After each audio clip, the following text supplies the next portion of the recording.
Welcome to the good, the bad, and the sequel with your hosts, Doug and Jamie.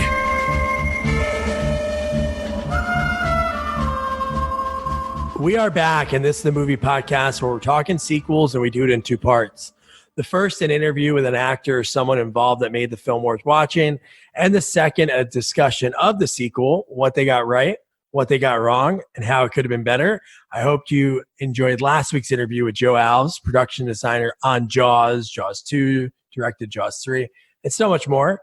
And I cannot wait to talk about this sequel, Jaws 2. But before we dive, pun intended, into this week's movie, I have to introduce you to my partner in the sequel watching journey, Jamie Riccardi. Jamie, how you doing? I'm doing great, Doug. How are you doing? Pretty good. Right now, I know right now we're recording it, but right now for people listening, it's Thanksgiving. So happy Thanksgiving. Happy Thanksgiving.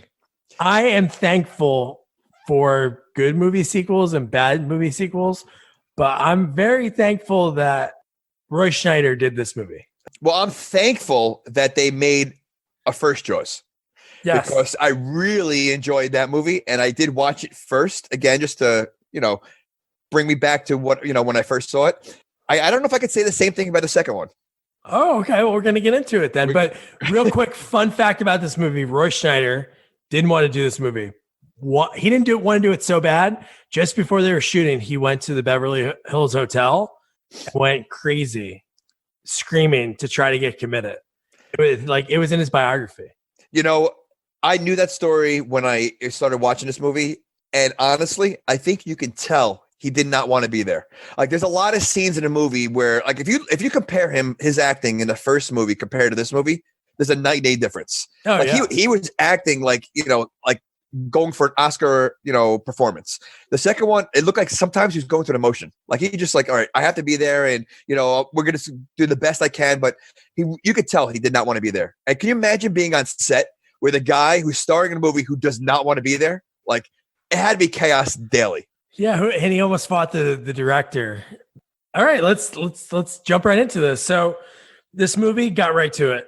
For a lot of these movies we watch, title card right away. I like when they have a little bit beforehand, a little bit of breadcrumbs, and then they show us something. Then Jaws 2. Jaws 2, and like pretty much two murders right away, like right off the bat. This movie reminded me of horror movies. This movie reminded me of Friday the 13th. In many ways. Before we go into detail, but one, you have a lot of the kids that are very similar to camp counselors. You have Jaws, who's kind of like stalking each kid, each person out there. It just reminded me of Friday the 13th. And, the first one was more suspenseful. I think this one's more like a horror. Definitely. This one, to compare it to a movie that we've done before, and this is kind of an insult to put it in the same category, but it's Caddyshack 2-ish. Because in the first Caddyshack, it's just a gopher. The second one is a gopher that talks and has this shark in this movie. This thing has a lot of personality, and it is shown a lot. It is, and it's amazing. I mean, the first movie is so iconic, and you really barely see Jaws until the end. Oh yeah. Here you see him a lot more. I think it was scarier in the first one. Like not seeing him, the music makes it all, but just I don't know. This I thought I enjoyed this movie years ago better. We'll get into it. Yeah. So you said it best. So right in the beginning, you had these divers taking photos in front of what was the orca. Why were they doing that? I don't know, but they mentioned later that they were two rich guys because it was like $100,000 boat. Right. The camera must have been expensive. But they're taking the photos and. Yeah, 2 down right. I was marking the kills this time. Kills 1 and 2 right away. Photobomb. Jaws comes out of nowhere. And that was that was 10 years ago, right? Or what was the time frame between Jaws 1 and Jaws 2? 3. It was only 3 years? Yeah. No way. Why do you say 3 years? Because it was 75 to 78. No, I'm not talking about the movie. I'm talking about the characters. I would say probably only 3. Oh, it is only 3 years. No, because Martin Brody says when he gets. Spoiler alert, when he gets fired, he says, well, we came here 4 years ago. Yeah, but why is Mikey 10 years older than he was in the first movie? I mean, he looks like, the first movie, he's only 8, 9? No, I know. In the second movie, he's like a senior in high school. That's why I thought it was 10 years. No, I think it's only 4. Well, it has to be like 3 or 4 because that's how long they've been there. Okay, then you know what? That's going to prove my point later on about something else. Okay, so all right, 3 or 4. So like that I don't. If it's 3 to 4 years, I was just wondering why these rich guys decide to look for the orca, or were they looking for that boat in particular, or they were just just doing whatever they wanted to, and they happened to come across it. I have to pose the question right back to you. I'm going to answer your question with a question. I don't think anybody remembers what happened. Because if you think about it, when he starts talking about the shark, everyone that's on the beach, I'm sure some people are repeat vacationers. They think he's crazy. Like, oh my God, why would there be a shark here? Okay, there was a shark here 3-4 years ago. And my note right here, this is funny you mentioned Jason before. Because I wrote, I wouldn't go back to Camp Crystal Lake. Why would people go back here? I thought about this and like, listen, I don't like when they say there's a jellyfish in the water. And I don't want to go near the water, let alone that there's been shark attacks. But again, don't forget the mayor, which by the way, how long can someone be mayor for? Because I don't know how this guy gets reelected because he's such a douche. I don't know. He's the biggest douche. He might have like kind of hid a lot of it. Like, somehow like not let what happened on the boat. I guess, I don't know. Because I think according to the people there, they already caught the shark in the first movie. Like, I don't know if they knew how far it went to the second one, right? No, I know. Yeah, because just to go to your point, yeah, I don't know how he gets reelected because it makes no sense. But no, it seems like only the people on the board remember what happened. Because they didn't promote it, is what I'm saying. Like, they're talking about a lot of summer people going there for vacation. So it's not like it's a lot of locals. So I think it's a lot of people, new people coming in. So they probably weren't paying attention. Who knows? Yeah, I think it was the kid from I don't know if it was the kid from Christine and Back to School, the son in Back to School. Yeah. So I don't know if it was him or his friend Timmy. One of them said, nobody likes me or nobody respects me because I live here year round. Are you talking about Napoleon Dynamite? Yes. That guy looked just like Napoleon Dynamite. You know what? It was just strange. And, we'll get into his firing because I don't, that happens in every single movie. Like every movie, there's a hero, and then it becomes like forgotten about. So yeah. So just like you said, there's a little difference in Cheap Brody, like a 180 turn. He was kind of scared. He was kind of nervous of just the water part of it. But he's a cop from New York City, and right in the beginning of the movie, they show him. He's coming from, I guess, off the island. He's running late to a party. How douchey was his wife's boss? He was touchy. Yeah. Very. I thought he was later he does, but at that moment, I'm like, man, I hope he knocks this guy out because he was like, can you be a doll and go fetch us some drink or something like that? It's like, dude, how can you say this when the cop's wife, her husband's right there? Well, speaking of him being a cop now, so he's a cop from another, you said New York City? New York City. Yeah. Okay. So there's only like 2 cops on that island. Yeah. Is he a cop of just the beach? Like this, because Brody spends the entire time in both movies on the beach. He's on the Shark Tower where he's hanging out there. Like, there's no crime anywhere else. Like, he doesn't do anything else. But like, is he like a beach cop? Is he like a beach patrol or? Well, I think people are only on the beach. I think it's a really small island, but I don't think it's small enough that it's all beach. But no, he's always there, or at his house, or in the police station. That's it. Oh, and when he's at the police station, I mean, this happens later on. He just sits there with no shirt on. Or I thought that was a little weird. I mean, like if I'm walking into someone's office and he looks all sweaty and he's got his shirt opened, it's a little weird. So have you ever seen? So one of the rich people in the town, one of the business owners, donated to, I think it was the high school. It was a money tree. Have you ever seen one of those before? I haven't been lucky enough to see one. It was like a tree, and then they just stapled or taped money to it, and it was like such a big deal. And they had, I think, the cheerleaders were there at that big party. My daughter watched the movie with us, and she I guess she thought it was like a high school thing because you had the cheerleaders there, and then you have the young girl in a bathing suit. She's like, "Dad, isn't that kind of weird to have this girl walking around in a bathing suit?" I'm like, honey, it's not a high school thing. It's just she's like, oh, okay. But yeah, I've never seen a money tree. I don't hang out with rich folk. Yeah, I appreciate that. So like you said before, this movie is a little bit different because obviously you had two amazing characters in Dreyfuss and Shaw that aren't in this movie. So it focuses more on like Brody's oldest son and his friends. So that was the biggest to me. That is what changed it because they were two iconic characters. Oh yeah. What's his name? Quint and Hooper. Yeah. Hooper. They were awesome, and like they made the movie. Even with the shark together, just like they were just iconic. Here, there's like no likable characters. Even the kids weren't really likable. Like, you know, like it was just, I think it was missing that element of having characters that you really care about. Yeah, and they had a lot of like wasted time in the movie. Like a lot of just the kids riding on boats, teens on boats, just floating around. But one thing I have to ask is, so the one girl is trying to set up Martin's oldest son, Michael, with one of her, like with her cousin. And the girl was wearing a pantsuit. Well, I was going to say I was going to get that. They're like, ooh, yeah. Yeah, the clothing. Now, I know this was filmed in the 70s, but they spend a lot of time on the water. Like the kids. Like they all have boats.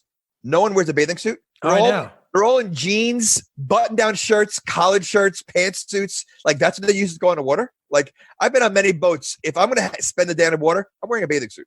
Yeah. You know? No, I know they filmed this movie, and I think the other one had the same issue. The first one, I feel like they filmed it when it was cooler out, but you have to pay these people to suck it up because they were talking about in some of the scenes that I was reading because they filmed in cooler weather. They would have the actors like suck on ice cubes before they filmed, so the breath wasn't hot against cold, and you could see the really, yeah. So they had to film at like a weird time of year because there's a lot of people that vacation there. But that's funny. So the pantsuit girl, and then the mayor's son. I had to write this quote down. He says, "She's got tits like a sparrow," and I read that line was improvised, and the actor, the one that played the mayor's son, afterwards felt so bad that they said basically like, "Hey, just say any line about her," and that's what he thought of. And then they were like one take, and they're like, "All right, we'll use that." There were a couple of funny lines, but yes, that was that's just ridiculous. So you talked about him, and he's in the Shark Tower as a cop, and he's in the police station with a shirt on. How about the first time we see him in the police station? Everyone is lined up just complaining about nothing. The one lady was complaining. The guy was complaining about a lady that is in a towel that's taunting his son, and the guy was like 80. So how old's his son that's living at home? And wouldn't you think that the guy would like to watch that too? I would hope so. I mean, is that really harmful? I mean, I don't think it's really frowned upon if she's in her home doing that. Yeah, I mean, like, and then Brody being the police because he only wants to focus on the beach. He didn't want to deal with anybody bringing complaints to him. So, like, what is he a cop? Like, what is he a police of? Like, he had complaints with like I think 3 separate people at the police station. He ignored every single one of them. I think he's above that. And I think this kind of goes to, obviously that's what the script was. I'm sure if we read it, a lot of the lines will be the same, but I think it's to what you said. Like he was like, I don't want to do this movie. Because some of his lines were, I'm not saying they're a lot of them were improvised, but some were so good when he's like, "Hey deputy, why don't you go to this house, check out this lady in the towel." And he was like, he just walked right out like right away. Well, I think because again, it came across that him not wanting to do a movie, that he came across more cocky a little bit in this movie. Like in the first movie, he was such a wuss. Like he was like the biggest wuss in the world. And he had like an attitude this movie, I think, until he had to go in the water again. But yeah, I think it showed. I just think like he didn't care. So he's like, you know what? He had an attitude. And I think that's why. So he didn't want to help anybody. And yeah. I liked him in this movie. I honestly like his character. I think it was cool for him to be that he went through that because it seemed like he was the only one that was affected. Even the wife didn't seem too affected until like the very, very end. But so the first time that we see the shark again, I think that's the coolest thing because you're right. It's just like Friday the 13th. It's Jason. They show like the backdrop. They show the kids like on their boats. And then I know you see his head pop up and he's staring at them. Yeah. And it felt like he was stalking them, and it was like the campers, and he 100% reminded me of Jason. And then you think that he's gonna kill someone right away. The guy that was parasailing on a flag Was that a flag? Like, it wasn't even a parachute. Like, what was that? I don't know. It looked like it was a flag. I think it was supposed to be a parachute, but it looked more like a flag. And that was Brody's kid. So you're like, he can't get eaten. But then the timing of it, and it looked pretty cool. Yeah. So that was definitely cool, that part. I mean, I thought that was the first kill right away, But, okay, we kind of touched this before. So, like we said, if you're in an area where there was shark attacks, you'd be kind of nervous to do that. Brody was face to face, first of all, afraid of water, face to face with a shark multiple times, and he's still doing the same job. Like, at that point, wouldn't you like move your family away from there or retire or something? Like, how is he still police on the beach? Like, he's still like, you know what I'm saying? Like, I'd be traumatized. He was face to face with a shark that was the size of a house. How is he not traumatized? I know. I'd be out. I wouldn't like put myself in that same position. I would not let like my kids be even close to the water. So no, I probably move to like Nebraska. Yeah. Just get away from it all, like just cornfields and just deal with that. Absolutely. So the next kill we awesome. We have to talk about this. This was awesome. Well, okay. So we're talking about the mother and the skier. Oh, was that a mother and daughter? Well, first of all, it reminded me of mother because she looked like a mother who just got done cleaning the kitchen. She was wearing gloves. Her hair was in a handkerchief, and she was old. Like, she just looked like she just got done cleaning. Yeah, I thought it was a mother and daughter. I mean, I was assuming it was a mother and daughter. But all right, so talk about the kill first, and then we'll talk about the mother because that mother scene was ridiculous. So when the girls water skiing, they start going faster. She's going back and forth, and the shark gets closer and closer, and it's almost like he hit Nos, like it was like like Fast and the Furious, because I don't know, she was just gone. He jumps up, he eats her out of the water, and again, we already saw the shark, like his fin pop up, and we saw him a little bit. But dude, after this kill, so he eats the water skier. The mom, the cleaning lady, goes around in a circle in the boat, and she's like, "What's going on?" And then. So her idea of killing the shark was pouring gasoline, thinking that she's going to catch the shark with gasoline. Like, she's going to be able to. So, like, I'm assuming if you throw gasoline on water, it's going to float a little bit. It's not going to even get on the shark. Right. So her idea was to try to somehow get the gasoline on the shark, completely misses it, and gets it all over herself. Right. That's so the next bright idea she has was to get a flare gun. Was that a flare gun that she had? So then, I mean, like, so then she lights the flare. Like, this is like, I guess, supposed to be a serious scene. I thought it was comical. Like, it was like, it reminded me of like a Leslie Nielsen thing. Like, everything was going wrong after another. And then she puts herself on fire. I know. Basically blows up. And just before that shark went airborne. That shark, when he hit the boat, they showed like the POV, and then he like crashed into the boat. And then you see him like, so they had a bigger budget, obviously, for this movie. So the first one did so well, and they had more time to make the shark. The freaking thing's airborne, and then half of its face gets burnt. I did like that part. That was cool. Because they left it in the rest of the movie. So the rest of the movie, he's got like a scar like Jason. Hell yeah. So that's why I'm telling you, it's like a very similar to Jason thing. So now he's got this scar in his face of a burnt face the whole movie. This shark gets the crap beat out of him. Like, he does get it beat up, throughout the movie, but he keeps coming back.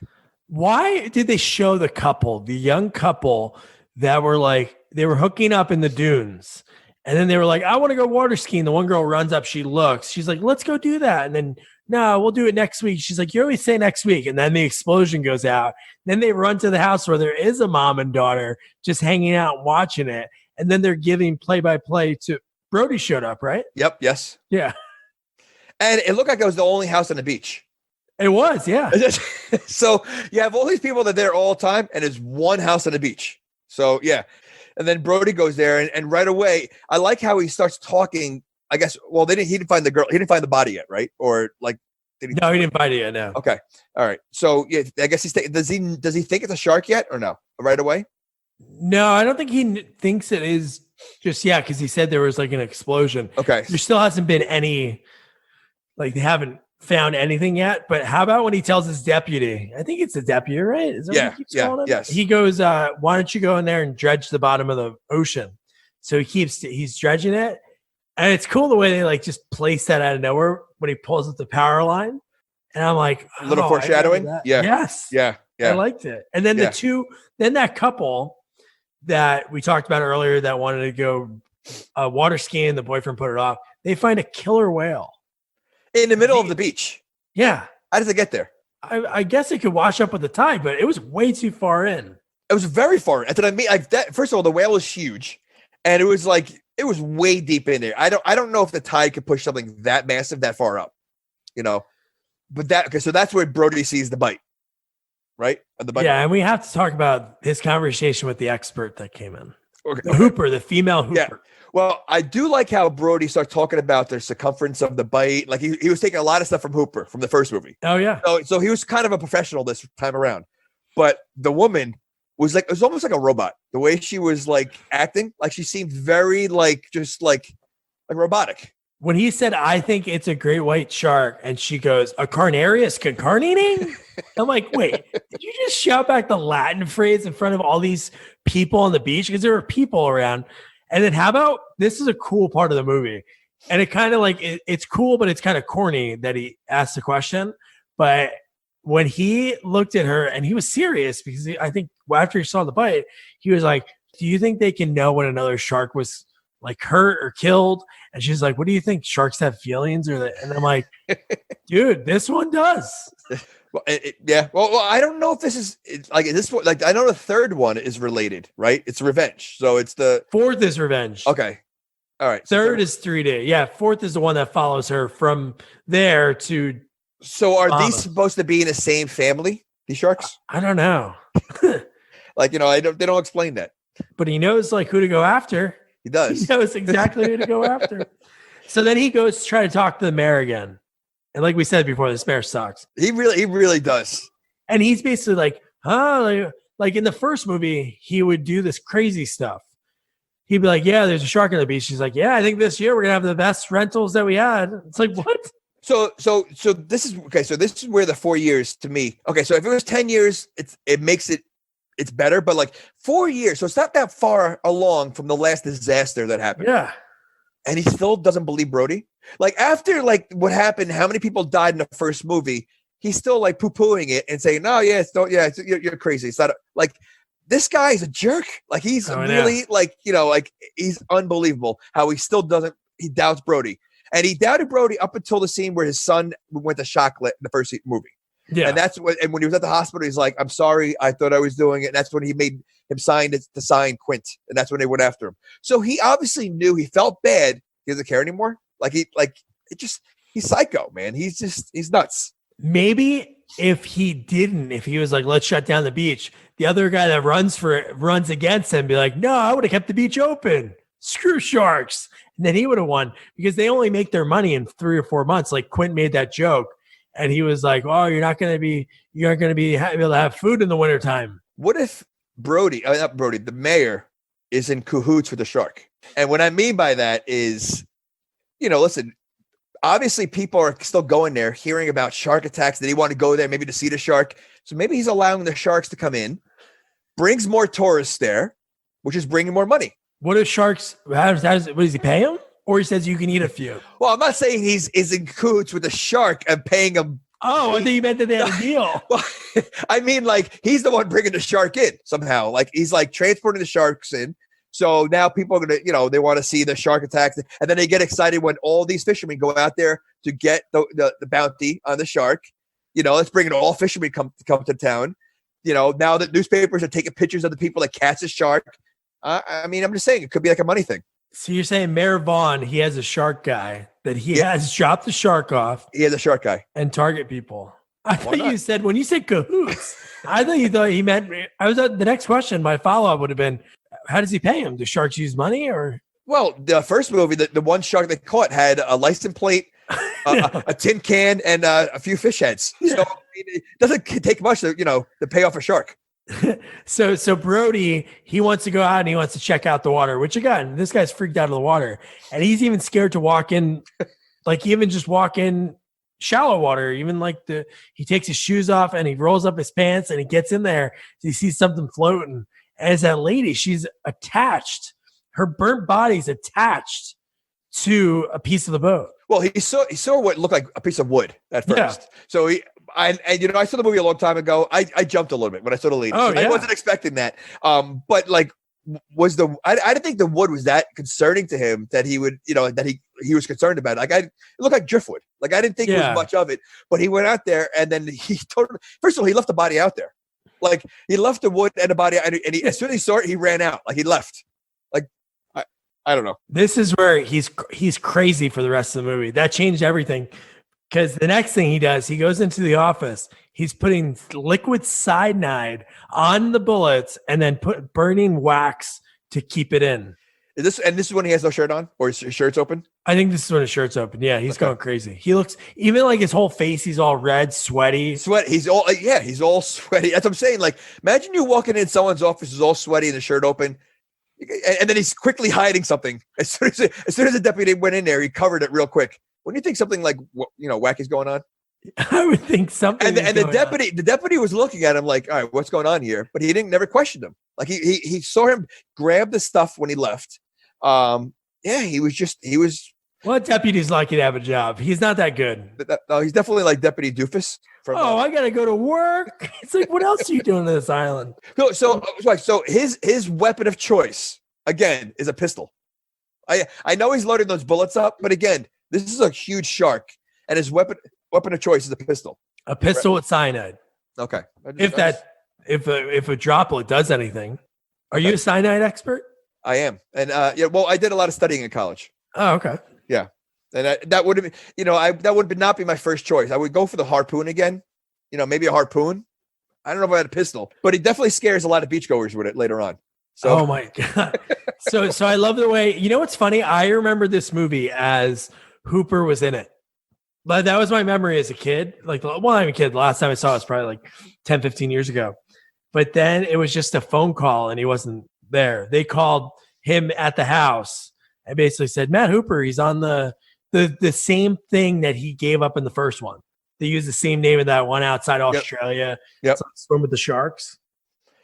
I wrote this line down about the mayor, and the one thing he said, it just shows you what kind of a douche he is. Not to go back to the mayor, but he said something like, don't press it this time.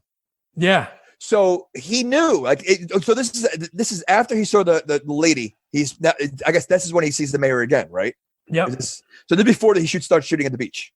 This is before, next. Right. So the shooting at the beach starts with, so they do that beach montage because they show, again, they're in the water, but this was a little bit too long too. I wrote down some of the things that I saw. One of them, I don't know if you remember these, but they showed a lot of bikini butts close up.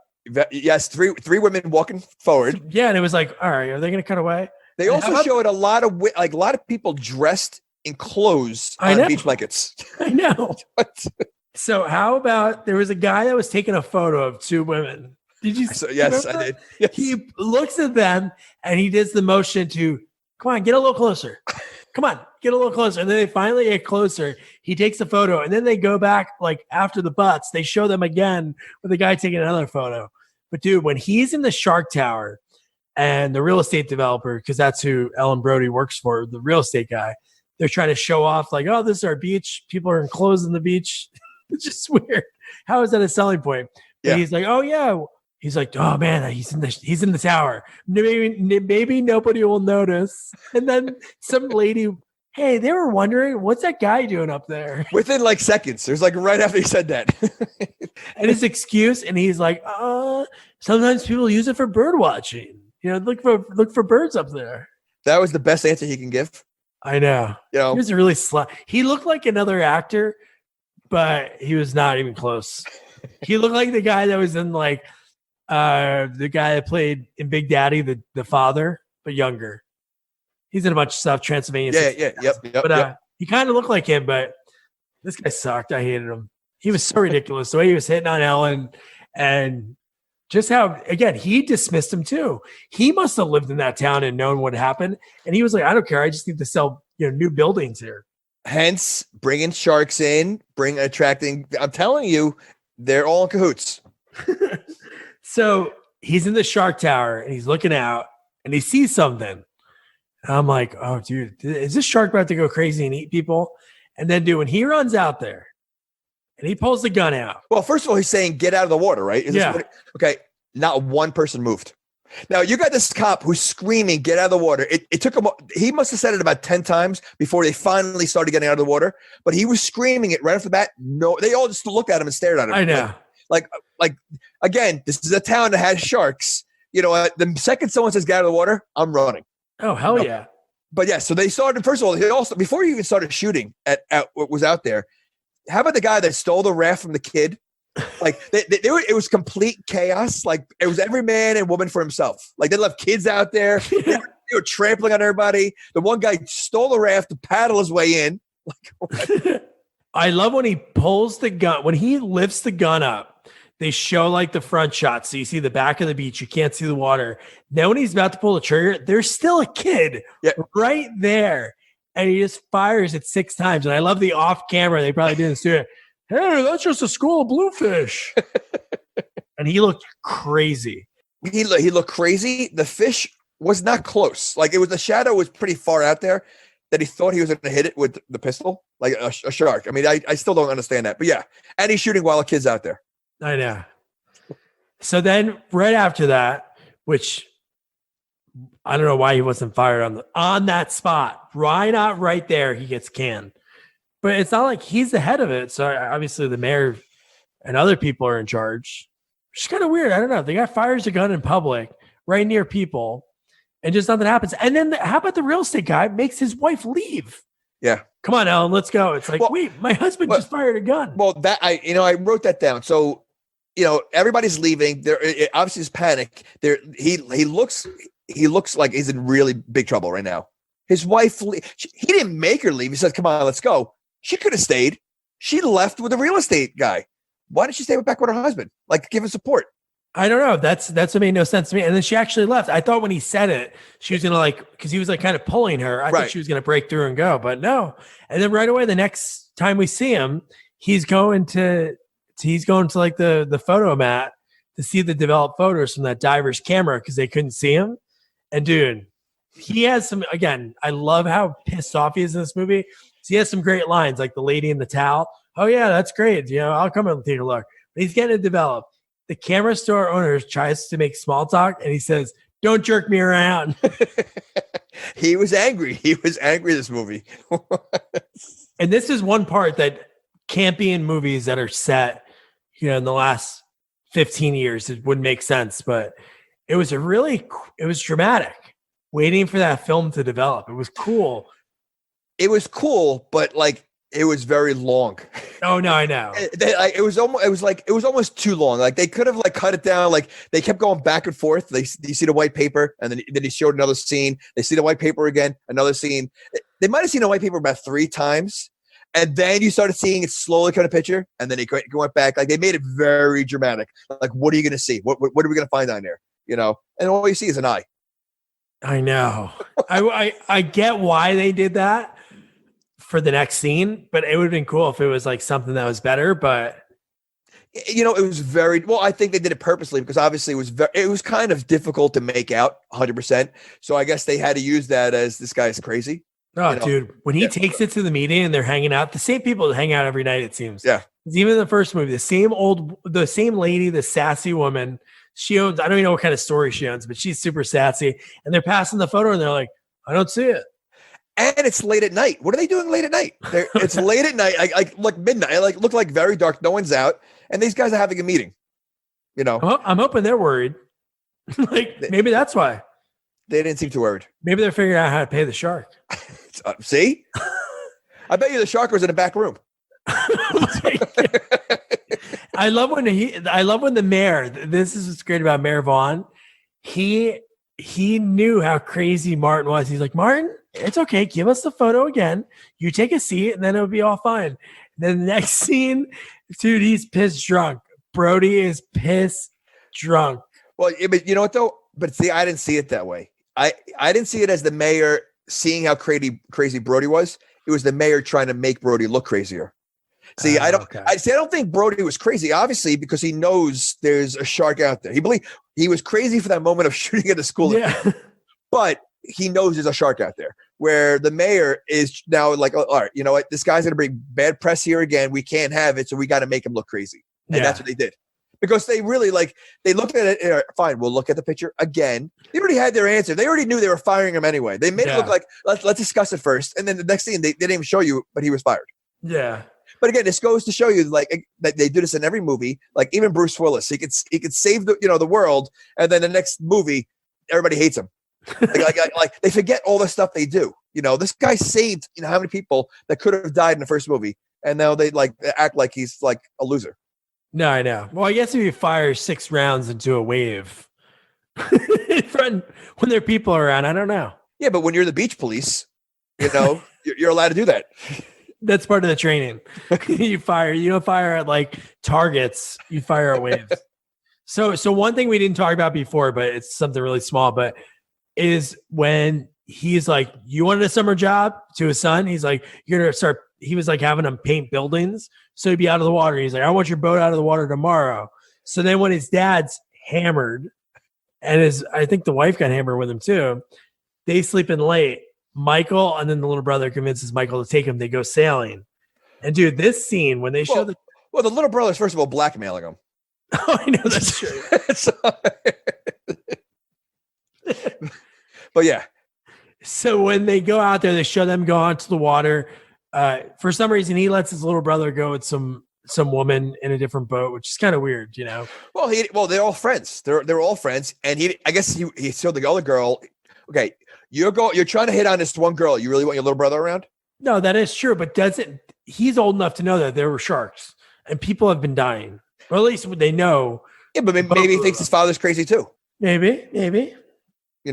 Maybe he wishes his dad was a shark. Maybe his dad. So when the divers when they show the divers, I'm like, these freaking guys, 4 years ago, there was a shark that ate in these waters, and this is where you're going to choose to go of all places. I was just thinking this is a buffet. Somebody's going to get eaten, but nothing. He just nips them. He barely hits them. Yeah, so he had about 7 divers down there. Yeah, and then the one guy gets nipped, and nobody really sees it until he gets up. Yep. But when they're like, we have to go back in, no one calls the Coast Guard and says, hey, here's where we are. I think there was something happened to this guy down here because his mask was cut. Yeah. It was bit a little bit. Yeah. Well, I thought that was going to be another kill because it's been a while since that lady, sacrificed herself. You know what? The first half of this movie was kind of slow, to be honest with you, because again, it was all about the kid connections. Outside of the woman pouring gasoline on herself, there really wasn't much going on. So it was kind of slow, right? So you were expecting something else, and it's still nothing happened yet. We had to wait for the kids to get pretty deep out there. And what was cool with that part with the diver, I forgot I wrote this down. The music was so calm because they were doing something that was so therapeutic, floating in the water. Yep. And then when the music turned and the shark looked so cool with the burns, because that's the first time we saw it again after it happened. And that looked cool. I really like that they did something like that to show, like you said, this shark really takes some bumps in this movie. He does. And you know what? I think it could have been easily not even left a mark on him, and I don't think anyone would have paid attention. But the fact that he left that burn scar on him, it added character to the shark. It was so, and probably made the shark even more mad. No, definitely. So they wake up late, Brody and his wife, and he goes, I guess I gotta go turn the truck in. So when he walks outside, how many beer cans were empty next to the side of the truck? And did he just buy beer, park in front of the house, get shit-faced, then walk in the house? And was he was returning the truck? Are you sure? No, that's what he said. He said, I didn't hear that part. So I thought he was still driving the truck. He was so drunk, he was just driving the police car. No, he's like, I have to return it. And then the wife was like, okay, give me a ride to my job. So then he steps over a dozen beer cans. And did you notice in front of their house something? The yellow barrel? No, I did not notice that. From the first movie. They used one of them as a planter outside of his house. Pretty cool. Good keepsake. That is. Remember that time that the shark almost ate you. So he's going to drive her. He's a driver to work. How would she normally go to work? Because they don't own that truck. Do they not have another car? No, I don't think so. Maybe she easily paddles, but she's nervous. Okay, interesting. So the next kill is pretty good. So this is Tina and her boyfriend? That was her name, Tina, yeah. Tina, okay. Tina and Eddie. I wrote Tina's name down because she was pretty much useless Oh, I know. There was no effort to save her boyfriend whatsoever at any moment. She was a good screamer. Like she screamed. Eddie! But the second Eddie, first of all, she's in a boat. Eddie is kind of far away. Why isn't she trying to like paddle the boat closer to Eddie to get him? Like she's making this poor guy hustle back. And then the shark is obviously chasing him. And he grabs Eddie like right before he gets there. But then he's bit, he kind of like halfway jumps on the boat. So he's hanging on the boat. Oh, I know. She does not lend a hand. She's sitting there yelling at him, get on the boat instead of helping him. This was a Rose and Jack situation from Titanic. The same kind of thing.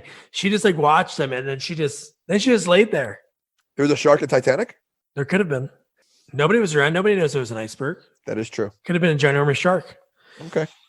No, but that made no sense. Like the swim Eddie. But again, that guy they showed that front shot and then nowhere when he got pulled down, it was just all blood. The whole water around her was just blood. Yep. And then was she the one that went to no, the other one goes to shock. So then you don't see what happens to her, right? Like until later on. Like so you're thinking in the boat for a while hiding. Right, but you're thinking like, all right, the shark's probably going to kill her too, so you forget about her, and then they go to the other kids because I guess they stayed behind because they wanted to fool around. Is that what they were? Well, they were friends with them. They didn't have any connection with them the whole movie. They were the randoms on the beach. They were. Oh, I thought they were part of the. I thought they were just. They were just random. Oh, I thought they're all the same age. I thought they were just hanging out. Oh, okay. No, that's what was weird about them because she was the one that was like, "Oh, let's go water skiing." They were always like, I got you. I understand like they're part of the movie.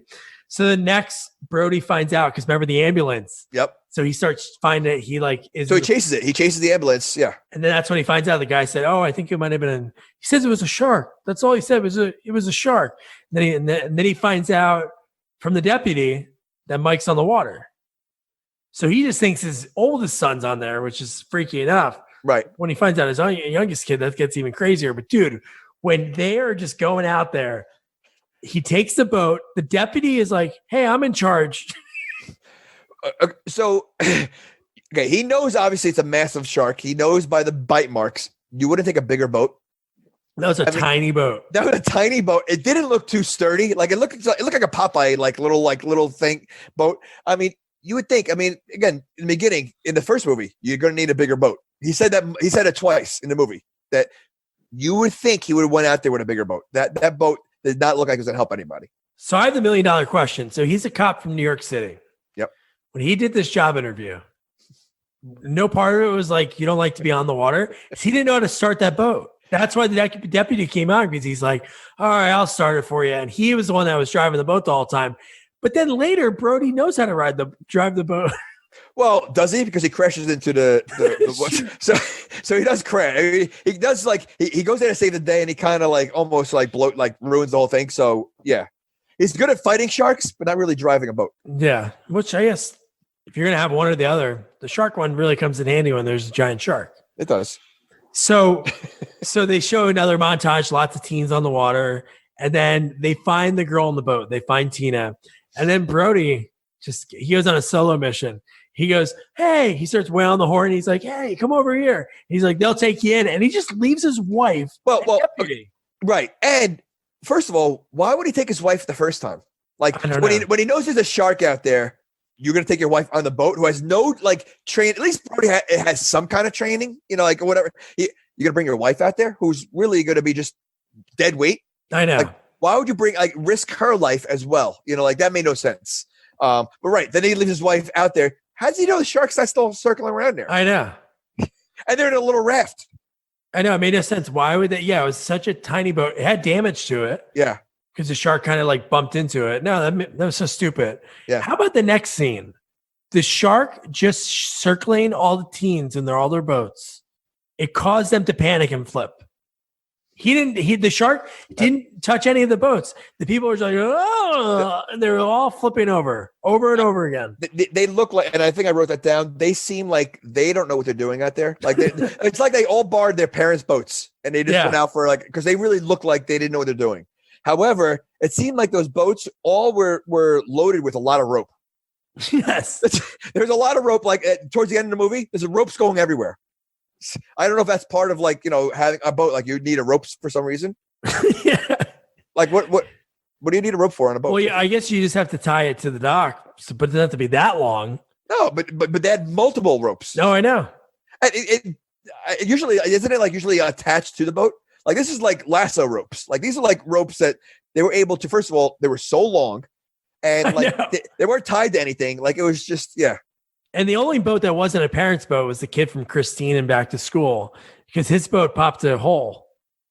Well, that was like, was that even a boat? Wasn't that like one of those windsurfer? Yeah. It was like an inflate. Yeah. Yeah. So then how does Mike get knocked out again? Just when when it flipped over, he hit his head on, was it like the sail came around and hit him? The sail came around and hit him. Yeah. Yeah, he made a good first impression for that girl that he was sitting on. I know. They just laying there dead weight in the water, and then they do the dramatic, oh, we're almost going to pull you up. Oh, we drop you. We're almost going to pull you up. We drop you. And they finally get him into the boat.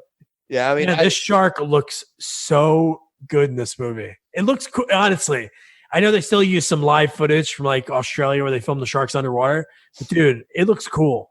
But yeah, definitely. But the first one looked a little bit more robotic. This one looked more realistic. Absolutely. But yeah, this is I expected a lot more death to happen at the end of this movie.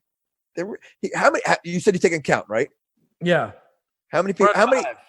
You're at 5 now. Eddie was 5. Yeah, there was 4 within the first 25 minutes. Right, and then there's a lull of no killing. Yeah. And then all right, so there's 5, and then there's only one more coming up, right? No. 2 more. Are you counting the shark as one of them? No, I think. No, there are 2 more. I got them. So how about? Okay. So this is funny. This is a reference to an earlier movie that we did. But so if you own a boat, shark eats the boat. Does insurance cover the boat? Is this like a Poltergeist 2 scenario that if your house just vanishes, disappears, it's not covered because it's not there? I'm assuming damage is going to be covered. I mean, you're on the water. Damage? Well, a shark's in the water. A boat's in the water. Is the same thing as fire damage in a house? Flood damage? Or in a car? Or in a car. We're not going to talk about Kia owners. Don't buy a Kia. But yeah, I mean, I'm assuming it would cover it. But are you sure there's 2 more deaths? Yep. Okay. I got them written down. Okay. So the next here, this is how you'll know. So Brody, when he's heading over and he finds out where the kids are, he calls a helicopter.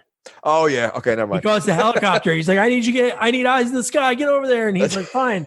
So then when he lands, they're like, hey, thanks, mister. He hit his head, And then, dude, when that shark comes up, that's what I want on a poster. His face looking forward, the shark coming up. Okay, first of all, it shows you how massive the shark is. Oh. He pulled the helicopter underwater. I know. I mean, he literally pulled the helicopter underwater.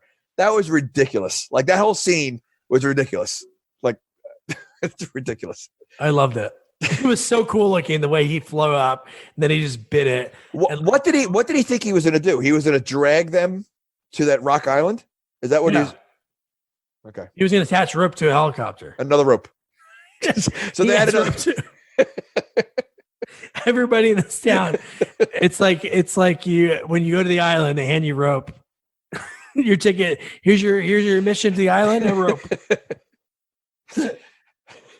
So yeah, he gets taken into the water. He's dead. He's kill number 6. The blade, that was cool when the blades were flying through the. See, I think that was a good time to have like one of the kids get hit with a blade. Oh yeah, they should have. I mean, like that. No one got hit by that blade, and it would have been cool, like unexpected. One of the kids somehow or lost Napoleon. An arm. Napoleon Dynamite.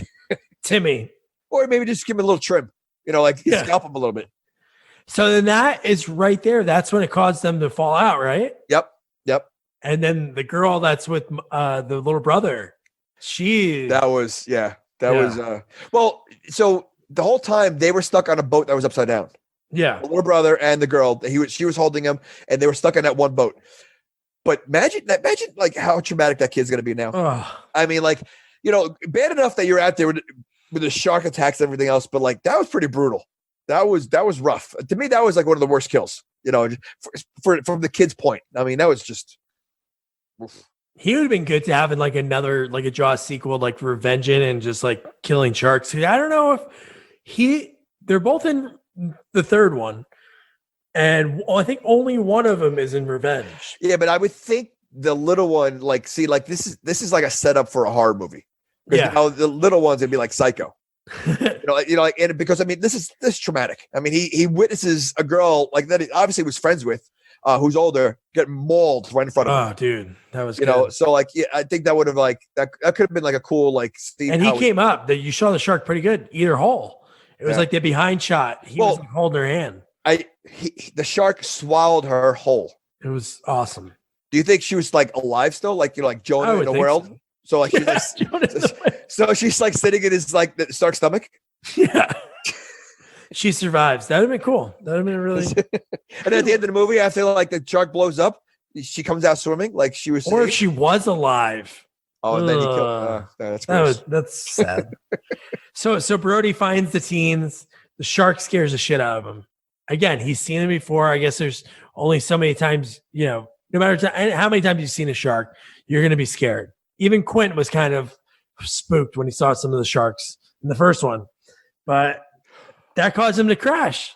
Well, yeah, and like I said, he just learned how to drive a boat, and that I thought that was maybe the end of Brody. I mean, he crashed, and what is he going to do? Yeah.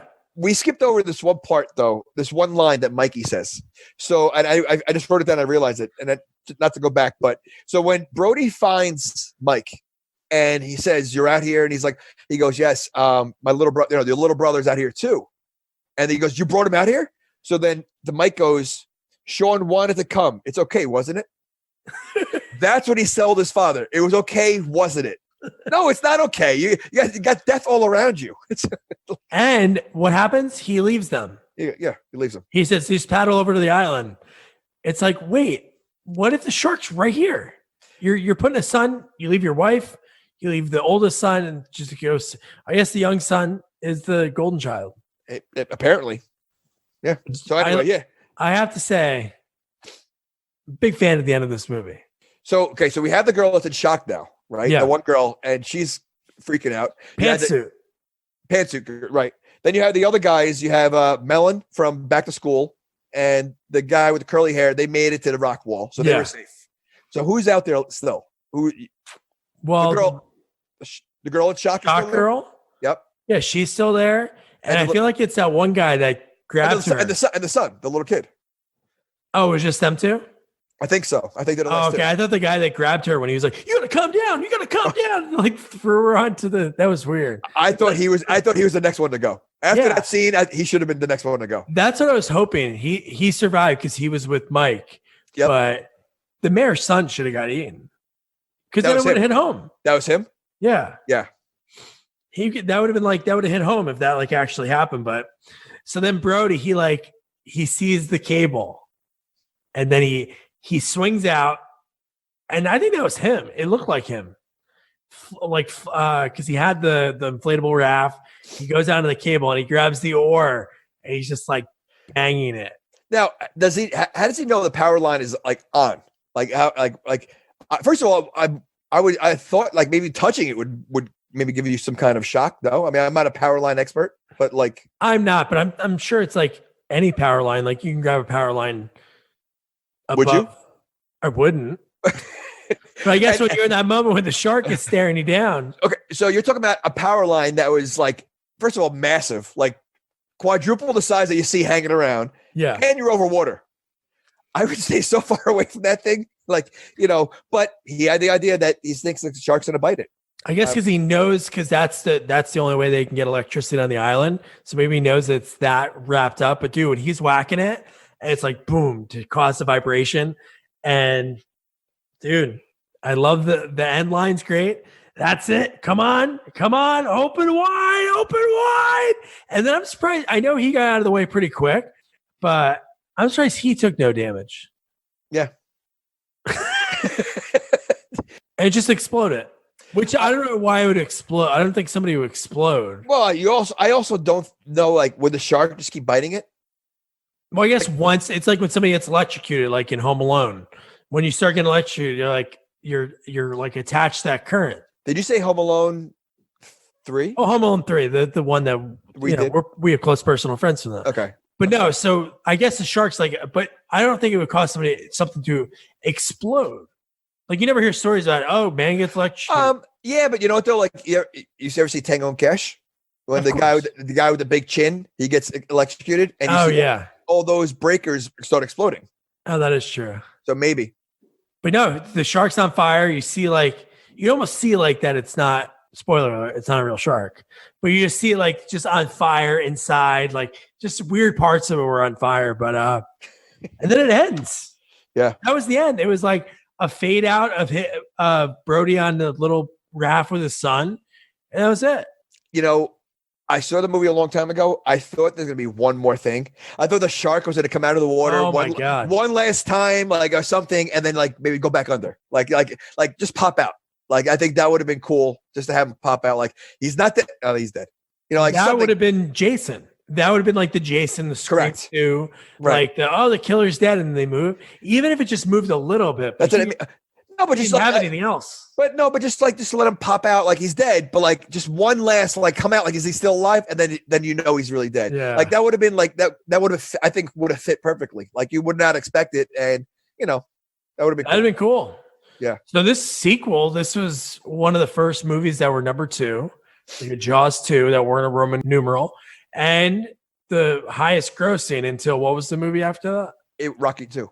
Rocky 2. So this movie, I'm going to say, out of the sequels that we've done, this is a pretty good sequel with what they had and what characters they were able to keep in the movie. Because obviously Richard Dreyfuss was filming they had to do reshoots for Close Encounters, and Robert Shaw got ate by the shark. What did you think? Yeah, for all the sequels we've done, this is definitely one of the better ones, without a doubt. And it's not a bad movie, but again, I think Jaws is considered one of the best movies of all time. So, when you have that platform and you have that title, it's very difficult to not compare the two. And so that, I think, and especially with a shark movie, there's only so much you can do. It's a shark movie. A shark's going to eat people, and you're going to kill it. So, in that case, it's such a step below the first movie for me, because the first one is just so awesome. Oh, I know. But they definitely stepped up their game a little bit. They tried to do the best what they had. I just think, personally, I think they're missing some likable characters. To me, there were no likable characters, including Brody. I mean, at this point, Brody wasn't even likable anymore. There was no likable characters that you really felt bad. All right, I feel bad. This one died. Any one of them died, I didn't care. Actually, if there's a dog that died, I probably would have cared. That's it. So here's what I'll tell you. I like this movie. I don't think there's anything else they could have changed, because what they had to work with, it was fine. But one of the ideas that was thrown around in place of this movie was going to be Quint's son and Brody's son go out and hunt down a shark. I maybe if they got the right guy to be Quint's son, then it could have worked. I don't know who would have been I couldn't even think about anybody from that time frame. But no, this is a great sequel to do, man. I think right. You would have it would almost feel like as bad as The Godfather 3 is. Andy Garcia played a great Sonny's kid. You ever see Godfather 3? Yeah. Okay. So he played a great Sonny's kid. The movie was horrible, but he played Sonny. So I think if you had someone that played Quint's iconic character, I think that it could have worked. But I think, it was a different take on the movie. I mean, how many times are you going to go out there looking for a shark? I like the fact that it's a bunch of kids that are out there, and, I think for what they had, it worked. Yeah. The shark was cool. The effects are great. All right, so that's it for Jaws 2, the next movie that we're going to be covering. In honor of December having a Friday the 13th is, of course, a Friday the 13th. We're going to be covering Part 8, Jason Takes Manhattan. It's close to where me and Jamie are from. And next week's interview is with Michael Benyea. He plays Jojo, the street thug in the movie. And Michael has had a phenomenal career. He's been acting since he was so young. In high school, he was a little celebrity because he was on 21 Jump Street. Most recently, he was in Deadpool. And over the years, he had a great voice acting roles. You might know him from G.I. Joe. Or I remember him from being the voice of Haji in the TNT reboot of Johnny Quest. So you're going to love his stories.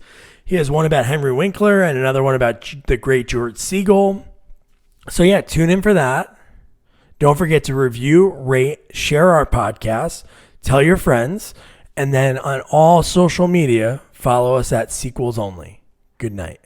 Good night.